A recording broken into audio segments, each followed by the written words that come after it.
പ്രിയ പ്രേക്ഷകർക്ക് Aroor vision news ചാനലിലേക്ക് സ്വാഗതം.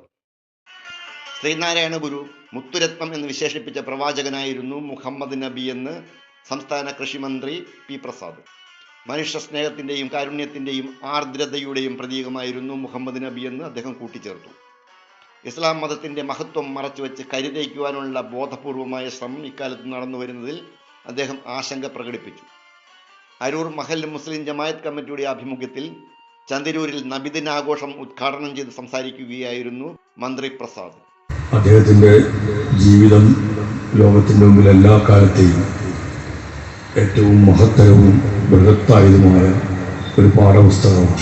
മക്കയിലെ ഖുറൈശി കുടുംബത്തിൽ ജനിച്ച് അനാഥത്വത്തിൻ്റെ എല്ലാ ബുദ്ധിമുട്ടുകളും പേറി പ്രതിസന്ധികളെയും പ്രതിബന്ധങ്ങളെയും എല്ലാം അതിജീവിച്ച് ഉയർന്നു പൊന്തി വന്ന ആ ജീവിതം എല്ലാ പേരിലും അത്ഭുതവും ആദരവും ഉളവാക്കുന്നതായിരുന്നു. അങ്ങേയറ്റത്തെ സത്യസന്ധതയോടും ആത്മാർത്ഥതയോടും താൻ ഏർപ്പെട്ട എല്ലാ കാര്യങ്ങളിലും ഇടപെട്ടു നിന്നു എന്നുള്ളതിൻ്റെ പേരിലാണ് വിശ്വസ്തൻ എന്ന മഹത്തായ ഒരു പേരിനല്ല, ഒരു പദവിക്ക് നബി തിരുമേനി അർഹനായത്. എത്രയെല്ലാം പ്രയാസങ്ങളെ അദ്ദേഹത്തിന് അതിജീവിക്കേണ്ടി വന്നു. ഇന്ന് മറ്റു ആർക്കെങ്കിലും വിചാരിച്ചാൽ നടക്കാത്ത തരത്തിൽ അതെല്ലാം നമ്മുടെ മുമ്പിലുണ്ട്. അപ്പോഴാണ് തലയെന്നെടുത്ത് ഉയർത്താൻ പോലും അദ്ദേഹത്തിന് കഴിയുന്നത്. അവിടെ അദ്ദേഹം അപ്പോൾ തീരുമാനിച്ചതെന്താണ്? തന്നോട് ഈ വളരെ മോശമായ ഈ സമീപനം സ്വീകരിച്ച ആളുകളോട് അതിനുള്ള പ്രതികാരം ചെയ്യണം എന്നായിരുന്നില്ല നബി തിരുമേനി പറഞ്ഞത്. ആ പ്രതികാരം ചെയ്യുക എന്നതിനപ്പുറത്തേക്ക് അദ്ദേഹത്തിൻ്റെ വാക്കുകൾ ലോകത്തിൻ്റെ മുമ്പിൽ മറ്റൊരു അത്ഭുതത്തെ വിജയിച്ചെടുത്തു. തിന്മയെ ഏറ്റവും നല്ല നന്മ കൊണ്ട് നേരിടാനാണ് പറഞ്ഞത്. അസത്യത ഓടിക്കേൾപ്പിക്കുന്നത് ആ അവസരത്തിലാണെന്ന് നിങ്ങൾക്ക് എല്ലാവർക്കും അറിയാം.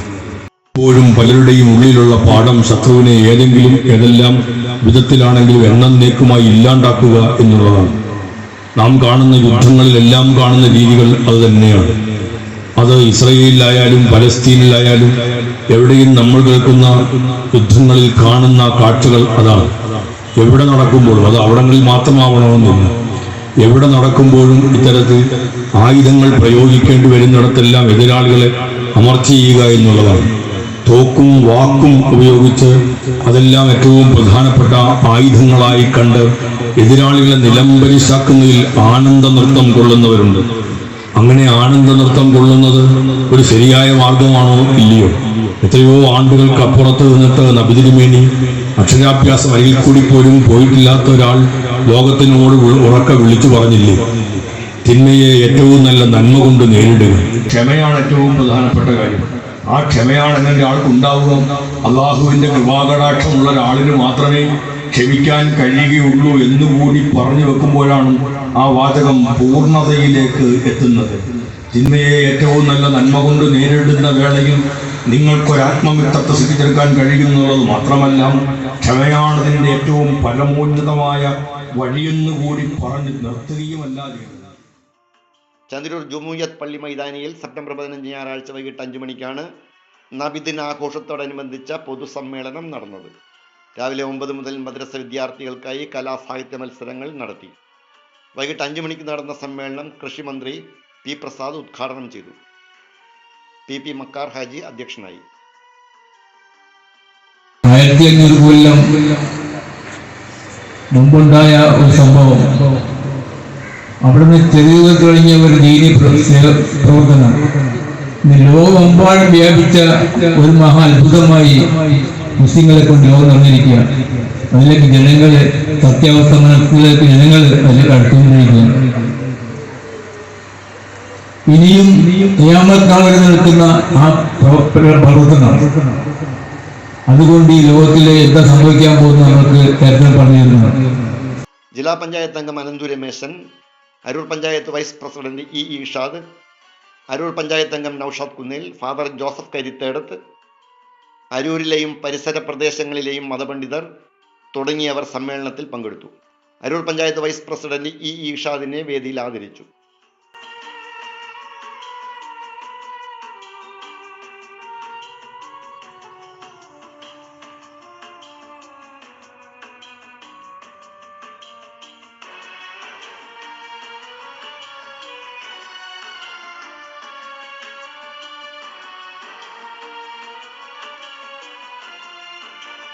വിദ്യാഭ്യാസ അവാർഡുകളും ദാനം ചെയ്തു.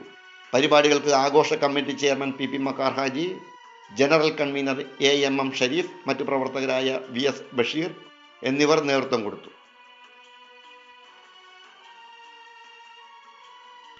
അരൂർ വിഷൻ ന്യൂസ് ചാനലിന് വേണ്ടി LS അശോക് കുമാർ. നന്ദി.